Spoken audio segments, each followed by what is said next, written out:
Dan Senor was a senior advisor to the Romney-Ryan presidential campaign in 2012, and he joins us now from Washington. Good morning, Dan. Good morning, Norah. A spokesperson for the Department of Justice tells CBS News that Sessions last year had conversations with 25 different foreign ambassadors in his job as a senator then on the Armed Services Committee. Why does this conversation with the Russian ambassador matter?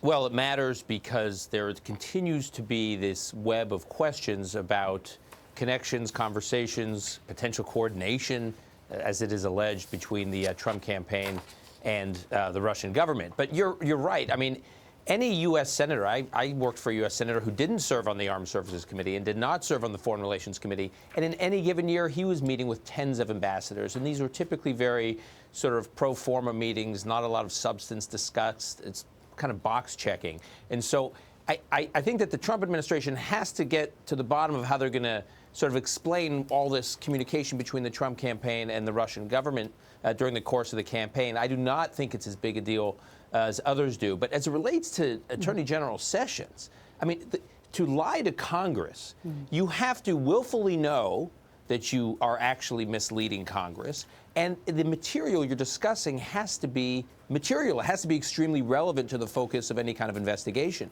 In this case, I actually think then Senator Sessions had no idea that meeting with one ambassador over another was materially significant. And it appears that there's no way for him to have known that this was in the context, his meeting was in the context of questions swirling around the, any kind of investigation about the campaign's connections to the government. But Dan, there's pressure even in some cases coming from the right on this. Richard Painter, the former White House ethics lawyer for President George W. Bush, in a tweet said misleading the Senate in sworn testimony is a good way to go to jail. I mean, so how does the Trump administration respond to this situation with Sessions at this point, do you think?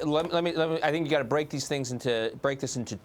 this into two different tracks. One track is, should he resign? And I actually, based on what I know so far, it looks ludicrous that he should resign. And I think Democrats who are calling for resignation are really overreaching. The other question, which I think is going to become the focus of a more substantive debate and serious debate, is whether or not he should recuse himself from anything related to an investigation about Russia. And he may be under pressure from that, and I think some Republicans, as you point out... What's the threshold for that, Dan?